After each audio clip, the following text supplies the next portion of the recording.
कर।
हेलो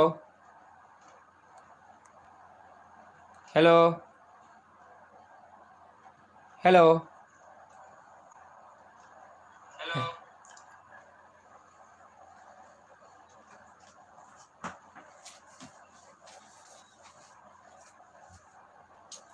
देखिए भाई, गौर करना है। कभी कभी आपको पहले से पता है कि ऑनलाइन क्लास में बहुत तरह का टेक्निकल प्रॉब्लम होता है। कभी लाइट का प्रॉब्लम, कभी साउंड का प्रॉब्लम, कभी नेटवर्क का प्रॉब्लम, बहुत प्रॉब्लम होता है। थोड़ा धैर्य रखना चाहिए। तुरंत तुरंत फोन नहीं करना चाहिए। यहाँ सेटिंग करने में फिर और दिक्कत होने लगता है फोन करने से। देखिए,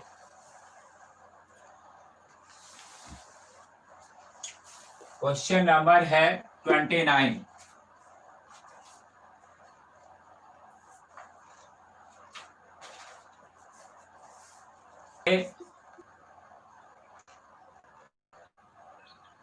हेलो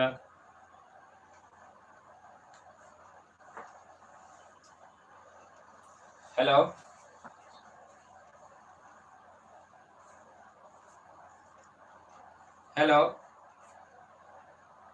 क्लास हो रहा है, तुम ही डिस्टर्ब कर रहे हो। क्लास यहाँ पे कैमरा से सेट करते हैं, तुम बार बार फोन कर देते हो।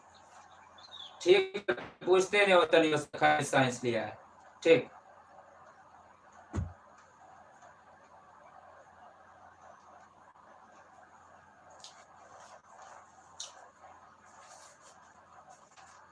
एक card set is divided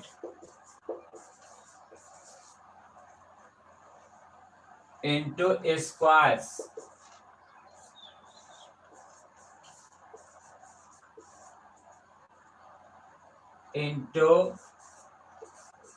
squares each of size 1 millimeter square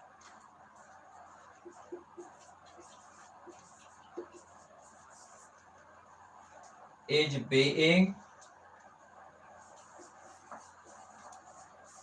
viewed at a distance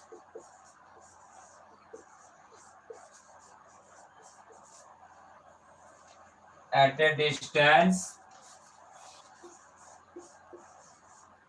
9 centimeter through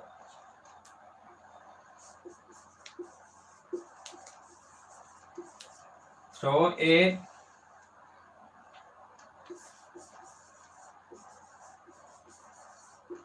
converging lens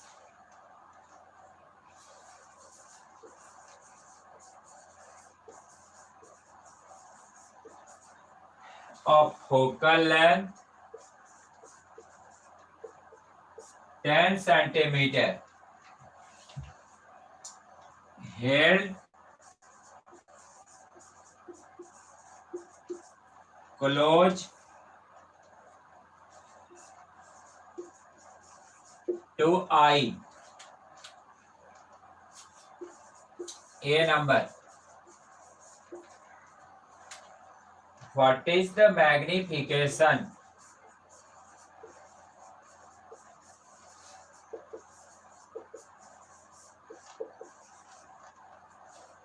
What is the magnification produced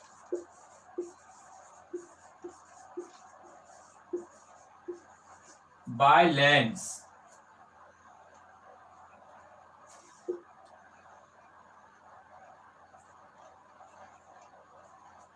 How much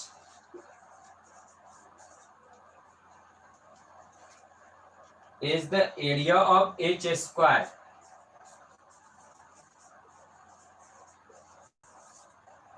Is the area of each square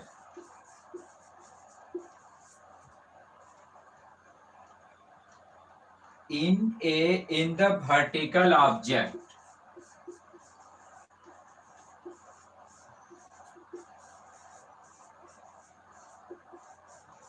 In the vertical object. B number. What is the angular magnification?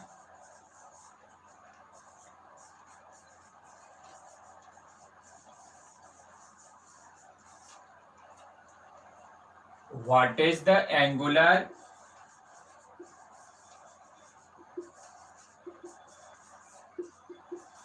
magnification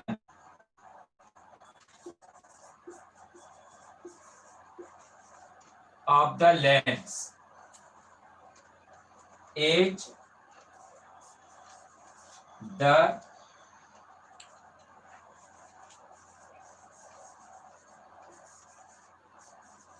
Is the magnification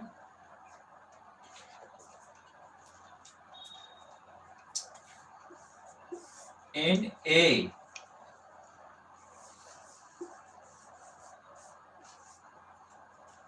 equal to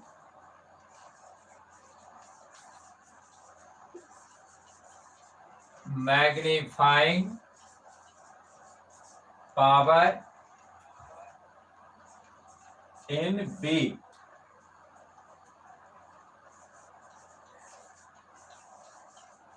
explain. यही है question number 29। तो NCERT का question number 29 देख लीजिए, यही है। तो कितना महत्वपूर्ण क्वेश्चन है, क्वेश्चन से अंदाजा लग जाएगा। चलिए इसका हिंदी लिख लीजिए, हिंदी में बोल रहे हैं।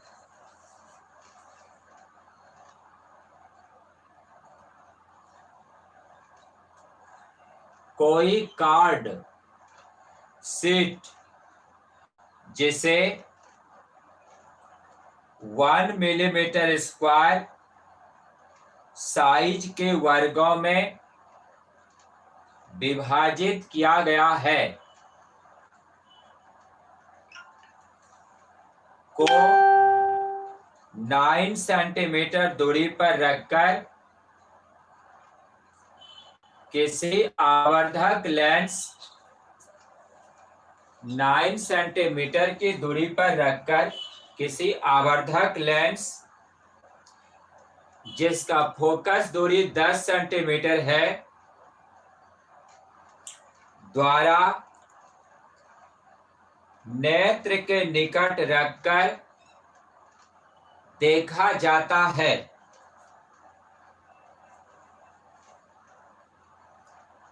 ए नंबर, लेंस द्वारा उत्पन्न आवर्धन क्या है? आभासी प्रतिबिंब में प्रत्येक वर्ग का क्षेत्रफल क्या है?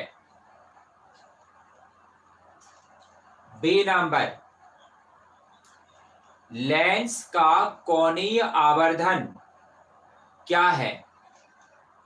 सी नंबर, क्या ए में आवर्धन क्षमता बी में आवर्धन के बराबर है। सी नंबर फिर से मिला लीजिए। क्या ए में आवर्धन क्षमता बी में आवर्धन के बराबर है? स्पष्ट कीजिए, स्पष्ट कीजिए। यही था क्वेश्चन का Hindi.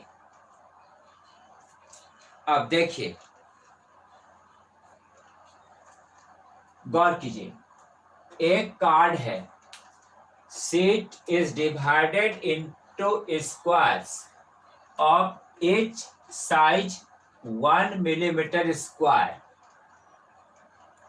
being viewed at a distance 9 centimetre. इसको मिटा रहे हैं। देखिए भाई,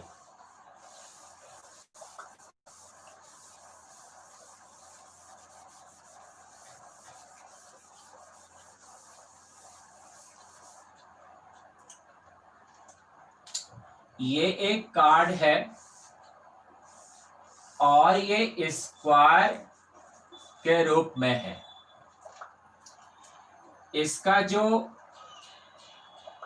एरिया है, इसका जो एरिया है ये आपको दिया हुआ है, और इसका जो साइज है 1 मिलीमीटर स्क्वायर है। तो ये एरिया ऑफ ऑब्जेक्ट हो गया 1 मिलीमीटर स्क्वायर।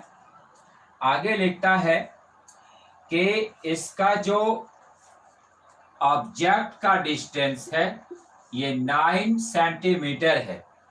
और फिर आगे कहता है कि यहाँ जो लेंस है इसका फोकल लेंथ 10 सेंटीमीटर है। तो ए नंबर में बताना है हम लोगों को, ए नंबर में बताना है हम लोगों को कि इसका आवर्धन कितना है। तो मैग्नीफिकेशन निकालना है। तो फिर से एक बार क्वेश्चन को समझिए, क्योंकि बिना क्वेश्चन को समझे अगर हम बना दिए तो फिर आपको लगेगा कि इसमें क्या हुआ, पता ही नहीं चला। इसलिए क्वेश्चन को समझिए, उसके बाद बनाएंगे। बनाने के लिए हड़बड़ाना नहीं है, पहले समझना है। ये एक कार्ड है, इट इज द कार्ड। ये एक कार्ड है। ये जो कार्ड है इसका एरिया दे दिया है 1 मिलीमीटर स्क्वायर। ये कार्ड से 9 सेंटीमीटर के डिस्टेंस पर एक लेंस रखा गया है, उसका फोकस दूरी 10 सेंटीमीटर है। बताना है मैग्नीफिकेशन क्या होगा। मैग्नीफिकेशन तो आप जानते ही हैं यहाँ पर कि यहाँ पर मैग्नीफिकेशन निकालने का रहा है, और फिर एरिया पूछ रहा है कि इमेज जो बनेगा उसका एरिया क्या होगा। तो देखिए, तो यहां से आपको अब हम लोग इस तरह से बनाएंगे। गौर कीजिए।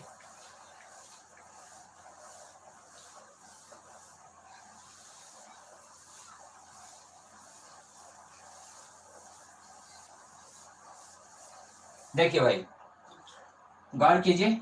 ए नंबर, यहां पर ये लेंस है, इसके सामने ये एक स्क्वायर है, और ये इसका इमेज बन रहा है। तो एरिया ऑफ ऑब्जेक्ट दे दिया है AO, है ना? याद आया?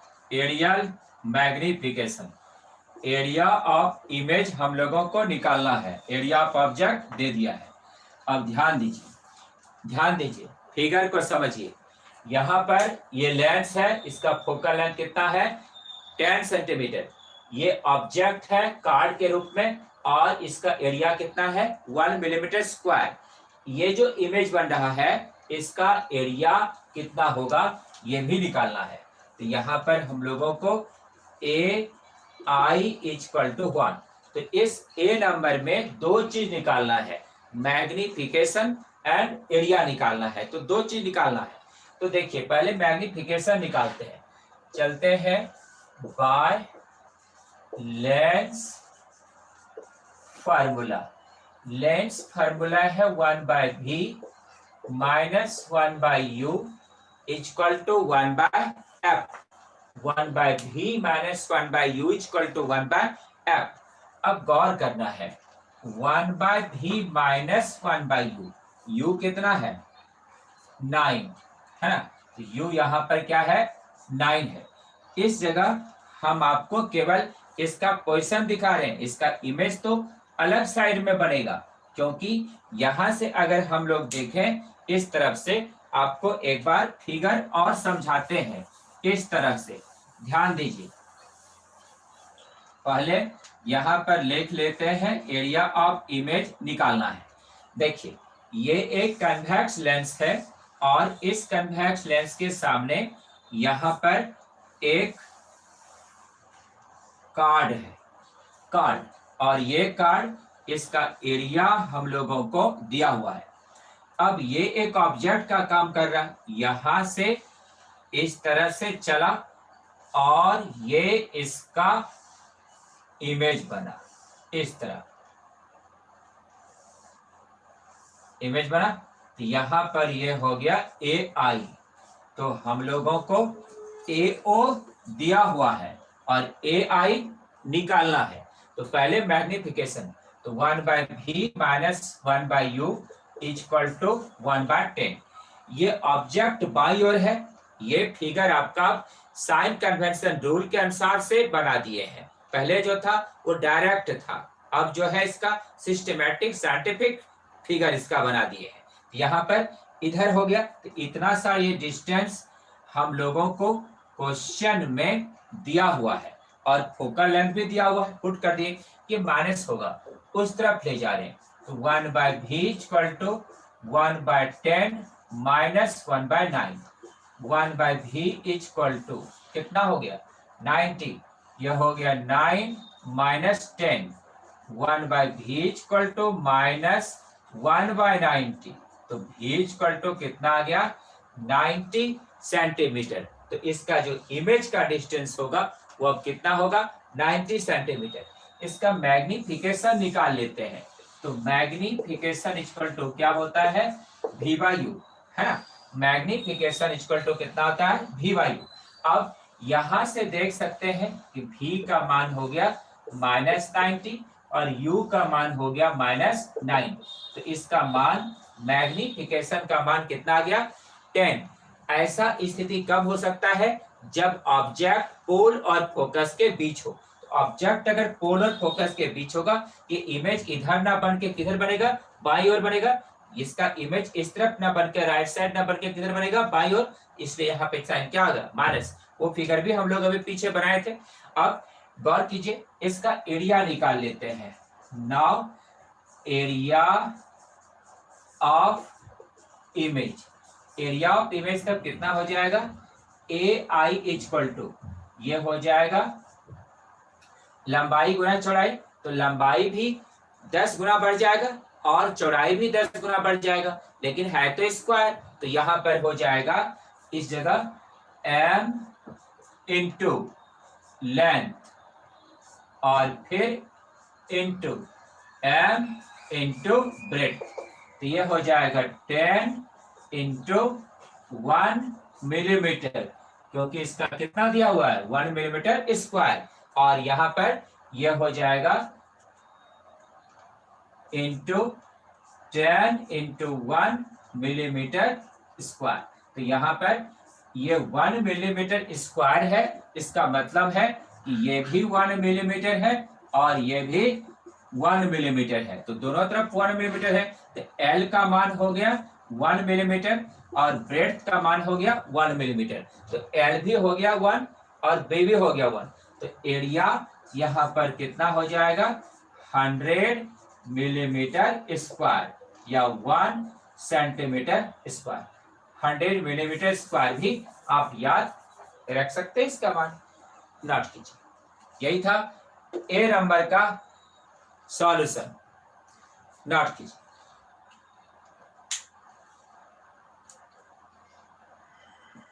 नोट करना है, फिर बी और सी नंबर बनाते हैं।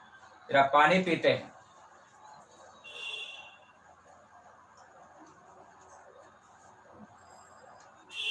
लाइट क्लियर आ रहा है?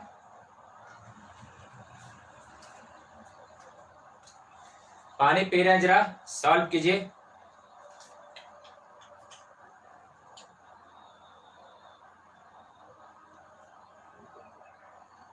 I drink some water.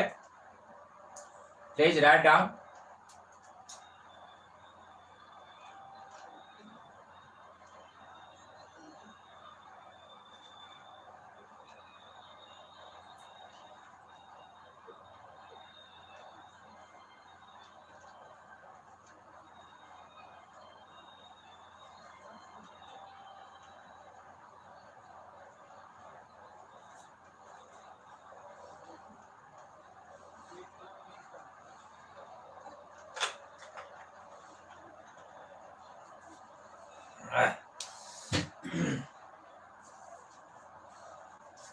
चलिए भाई, अब नोट कर लिए हैं आप सब।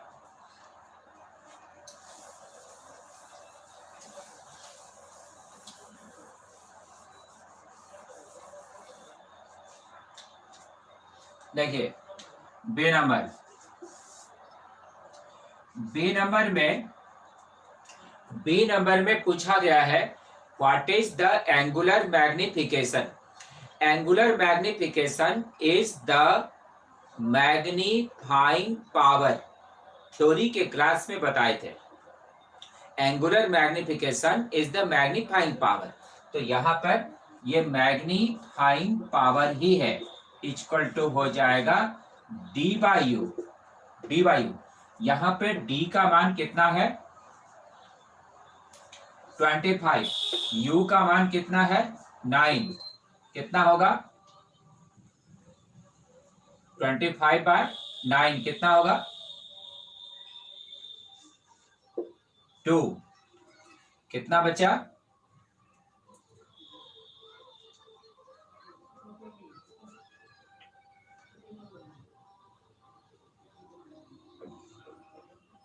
25/9 करना है, तो ये हो जाएगा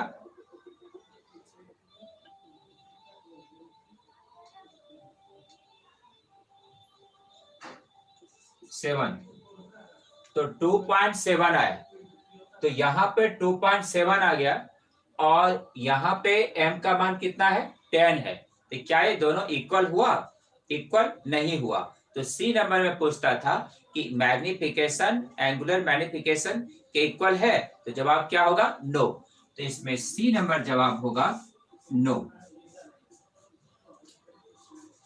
m is not equal to m, क्योंकि इसका मान कितना आया है 10 और इसका मान कितना आया है 2.7, तो दोनों इक्वल नहीं हुआ। तो इसीलिए इसमें 3 क्वेश्चन पूछा गया था। ए नंबर का जवाब हो गया इतना और इतना, तो एक आंसर इसका ये हो गया, दूसरा आंसर इसका ये हो गया, ए नंबर का हुआ। बी नंबर में मैग्नीफाइंग पावर निकालना था, 25/9 हो जाएगा, क्योंकि list distance of distinct vision का मामला है, तो डी बाई यू लगेगा, डी बाई यू लगेगा 25/9 हो जाएगा इतना। तो ये पता चलता है कि मैग्नीफाइंग पावर और मैग्निफिकेशन इस क्वेश्चन के अनुसार से इक्वल नहीं है। तो सी नंबर का जवाब क्या होगा नो। समझ गए?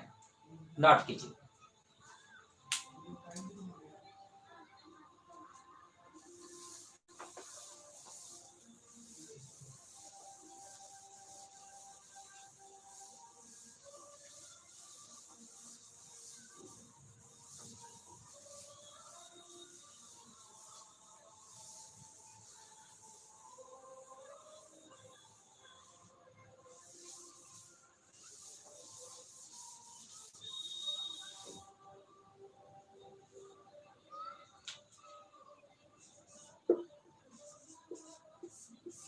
Thirty number, question number 30।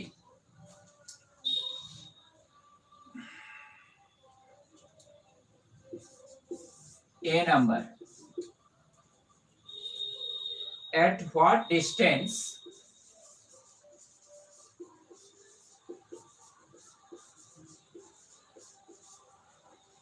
at what distance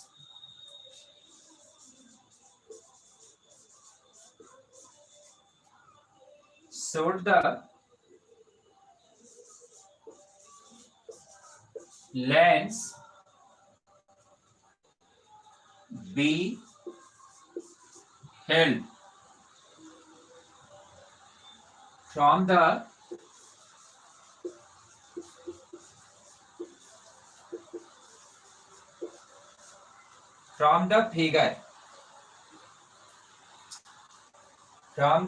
figure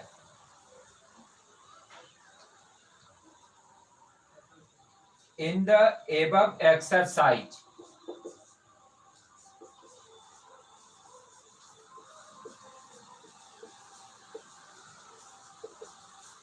In the above exercise,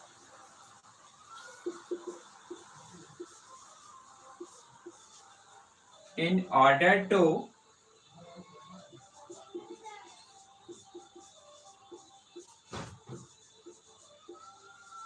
view the squares distinctly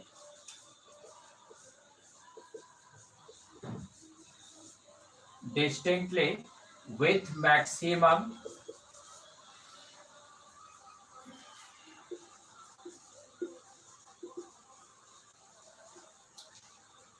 ये सभी question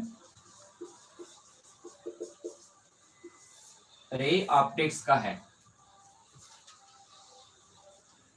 maximum possible magnifying power,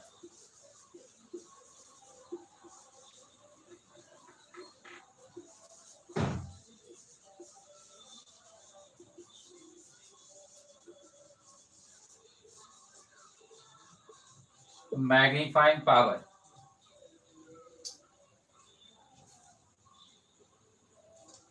B number.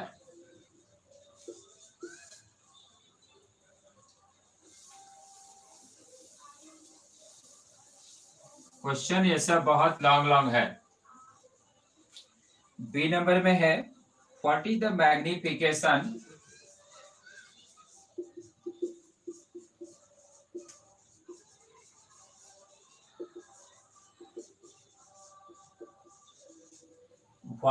Magnification in this case?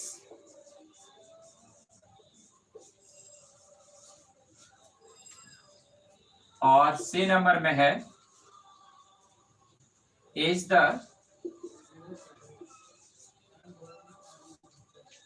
the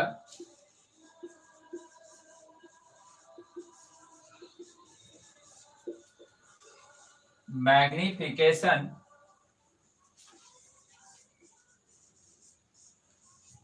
equal to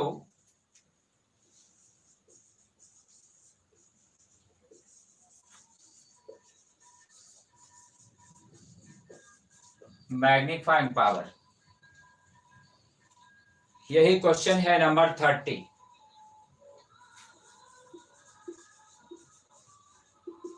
explain.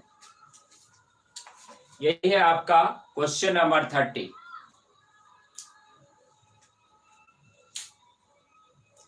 इसका हिंदी लिख सकते हैं, Hindi medium के student Hindi में लिख लें।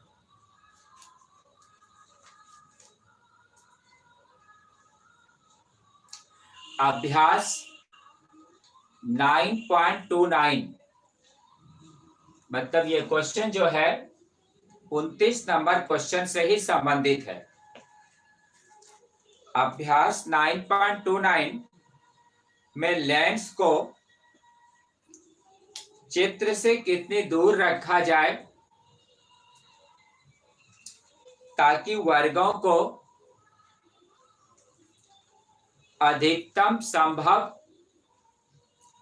आवर्धन क्षमता के साथ सुस्पष्ट देखा जा सके। सुस्पष्ट देखा जा सके। बी नंबर इस उदाहरण में आवर्धन क्या है? इस उदाहरण में आवर्धन क्या है? सी नंबर क्या इस प्रक्रम में आवर्धन आवर्धन क्षमता के बराबर है। क्या इस प्रक्रम में आवर्धन आवर्धन क्षमता के बराबर है? सी नंबर का बोले अभी।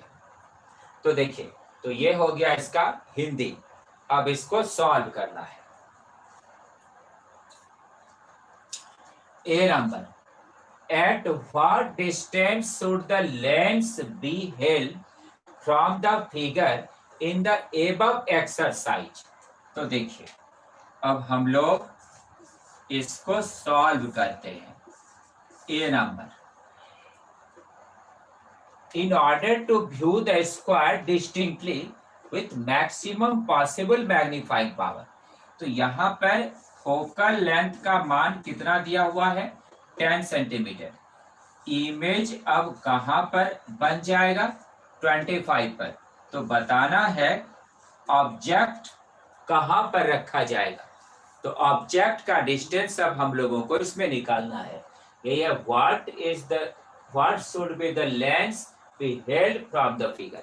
तो लेंस को उस कार्ड से कितनी दूरी पे रखना है, यही हम लोगों को बताना है। तो यू निकालना है। तो चलिए पहले यू निकाल लेते हैं, फिर मैग्निफिकेशन भी निकल जाएगा। तो यहां पर हम लोग पहले अब यू निकालते हैं।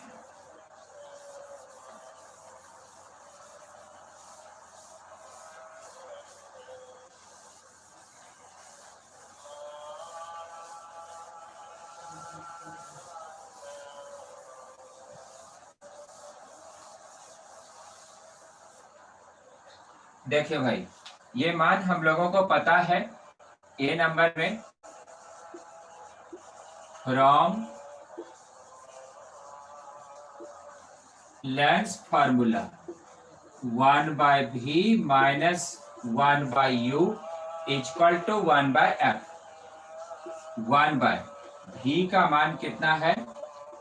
25 माइनस, ये माइनस हो जाएगा, उस तरफ ले गए। एफ का मान रख दीजिए, कितना है एफ का मान? 10 है। तो माइनस 1/u 1/10, इस तरफ ले गए, इसको प्लस हो जाएगा। तो प्लस 1/25, तो माइनस 1/u। डायरेक्ट एलसीएम ले रहे हैं इसका, ये हो जाएगा 25 प्लस 10, ये आ जाएगा कितना? ये आ जाएगा 35। ये 10 इंटू 25, ये आ गया 7/50। तो u का मान कितना हो गया? 50/7 सेंटीमीटर। तो ऑब्जेक्ट को कहां पर रखा जाएगा? 50/7 सेंटीमीटर पर ऑब्जेक्ट को ये लेंस से रखा जाएगा। यानी लेंस से कार्ड को इतना सेंटीमीटर पर रखा जाएगा। अब क्या निकालना है इसमें? मैग्निफिकेशन। तो मैग्निफिकेशन निकाल लेते हैं। m equal to v/u। v का मान कितना है? 25। u का कितना आया? 50/7। ये हो गया 50 से 2 टाइम्स ये 7। तो मैग्निफिकेशन का मान कितना आ गया जी? 3.5 आ गया। तो मैग्निफिकेशन कितना आ गया? 3.5। तो ये निकला हम लोगों का मैग्निफिकेशन। ये मैग्निफिकेशन निकला। अब देखिए, अब बी नंबर बनाते हैं। बी नंबर में क्या मांग रहा है? आवर्धन क्षमता मांग रहा है बी नंबर में। तो यहाँ पर आवर्धन क्षमता इक्वल टू क्या होगा? फॉर्मूला d/u होगा यहाँ पर। तो d का वैल्यू कितना है? 25। ये u का 50/7, तो कितना हो गया? 7/2 इक्वल टू क्या हो गया? 3/5। तो आवर्धन क्षमता ये है, मैग्नीफाइंग पावर है, और ये क्या है? मैग्निफिकेशन है। सी नंबर में कहता है कि क्या आवर्धन क्षमता के बराबर होगा? तो जवाब क्या होगा? यस। तो यहाँ पे जवाब होगा yes, magnification is equal to magnifying power. तो मैग्नीफिकेशन का मान भी 3.5, मैग्नीफाइंग पावर का भी मान 3.5, तो दोनों क्या हो गया, इक्वल हो गया। तो यहाँ पर small m equal to 3.5, capital M से इसको डिनोट करते हैं, ये भी 3.5। इसका मतलब आवर्धन क्षमता के क्या है, बराबर है। जबकि पिछले क्वेश्चन 29 में आवर्धन क्षमता के बराबर नहीं था, लेकिन इस क्वेश्चन में आवर्धन क्षमता के क्या है, इक्वल है। समझ रहे हैं? नोट कीजिए। यहाँ भागलपुर में काफी वर्षा हो रही है और अब पता नहीं आप सबको वहां नेटवर्क मिल रहा है या नहीं मिल रहा है। ऑनलाइन प्रॉब्लम यही है, ऑनलाइन क्लास में तो नेटवर्क का प्रॉब्लम रहता है। वर्षा हो गया नेटवर्क प्रॉब्लम, आंधी आ गया नेटवर्क प्रॉब्लम, इसलिए नोट कीजिए, जल्दी से नोट करना है। फिर क्वेश्चन नंबर 31 पर चलेंगे।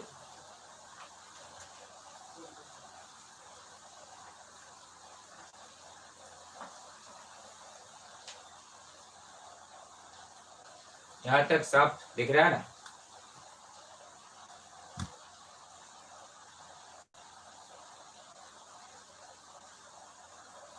किसी को कोई भी डाउट हो जाए तो व्हाट्सएप ग्रुप भी बना दिए हैं, उसमें भी पूछ सकते हैं। मेरे पर्सनल व्हाट्सएप नंबर पर भी पूछ सकते हैं। कोई भी दिक्कत कहीं भी हो जाए तो ऐसे एक एक चीज करके आपको निकाल कर बताते जा रहे हैं, कहीं कोई दिक्कत नहीं होगा।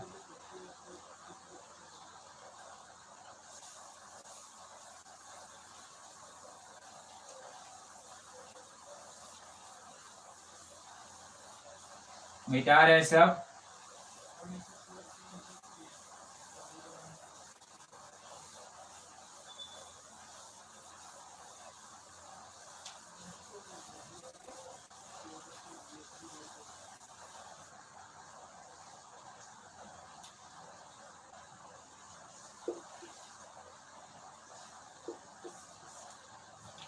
क्वेश्चन नंबर है 31।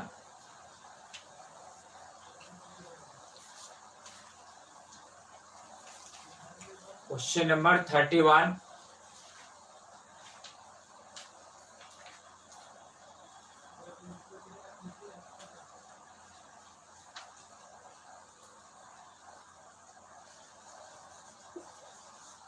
what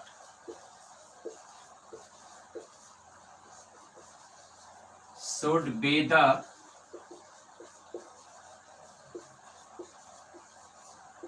distance between the object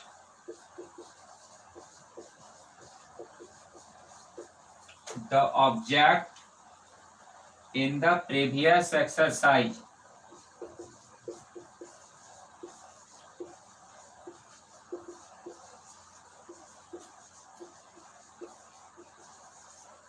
Previous exercise and the magnifying glass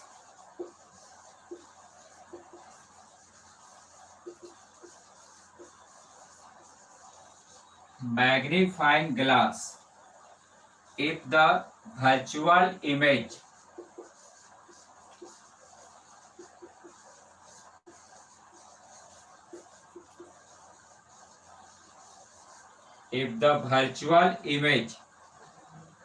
of h square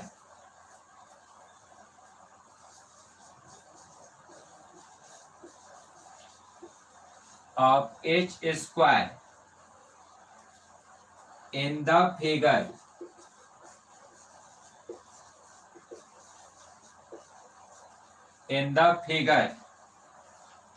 is to have an area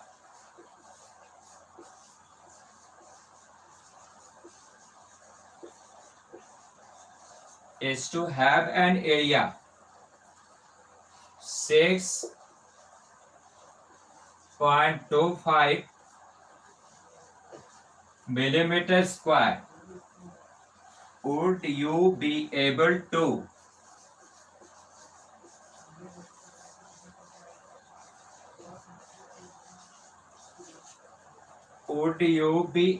to see a square distinctly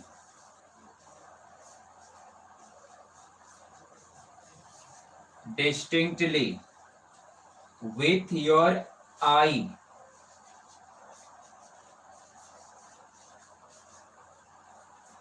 क्या नीचे यहां पे दिख रहा है?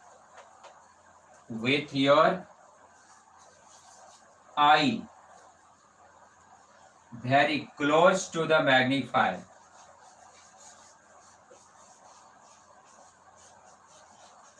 Very close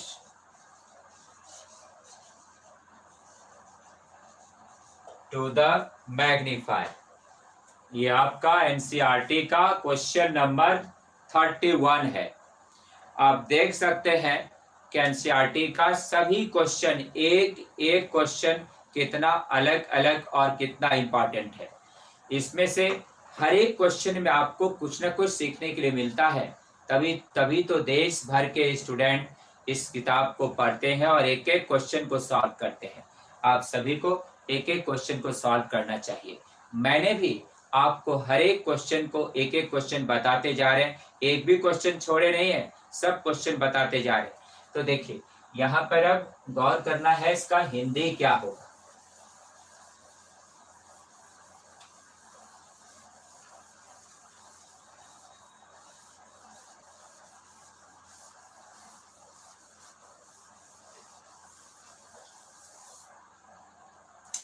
इसका हिंदी लिख लीजिए।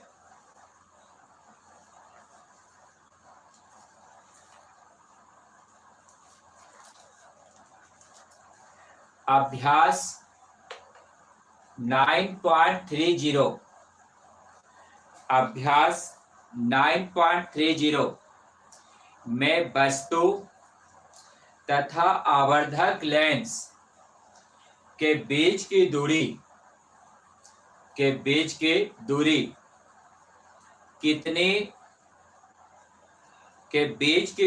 कितनी होनी चाहिए ताकि प्रतिबिंब में प्रत्येक वर्ग 6.25 मिलीमीटर स्क्वायर क्षेत्रफल का प्रतीत हो। क्या आप आवर्धक लेंस को नेत्र के अत्यधिक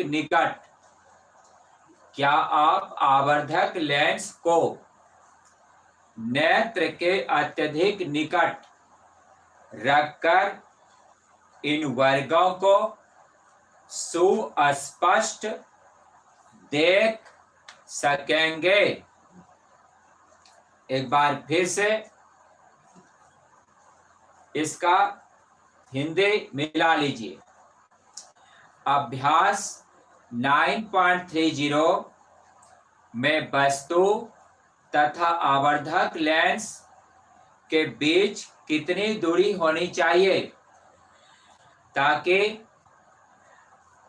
आभासी प्रतिबिंब में प्रत्येक वर्ग 6.25 मिलीमीटर स्क्वायर क्षेत्रफल का प्रतीत हो।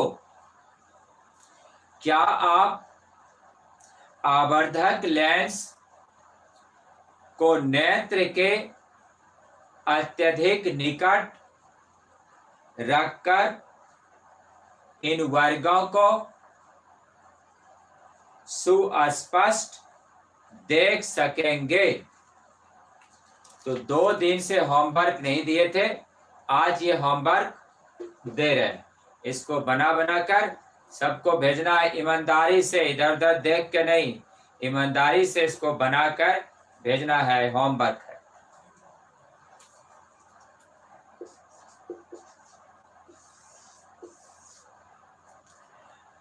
तो हम लोग इसमें टोटल एनसीईआरटी में टोटल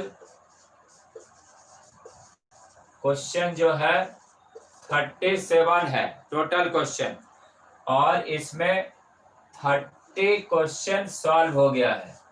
तो अब केवल 7 नंबर है, एक क्वेश्चन ये भी हो गया है, तो कैठा और बचेगा 6 क्वेश्चन बचेगा इसके बाद।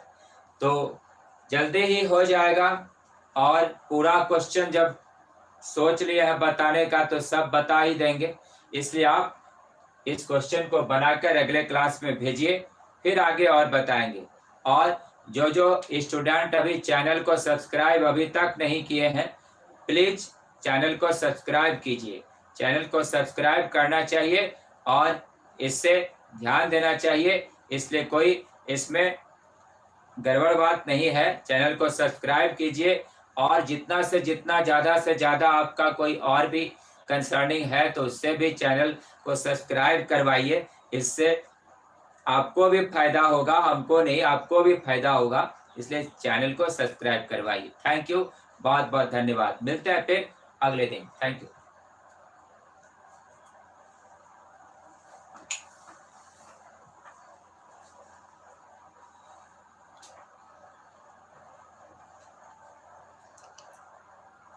यहाँ पे दिख रहा है भाई।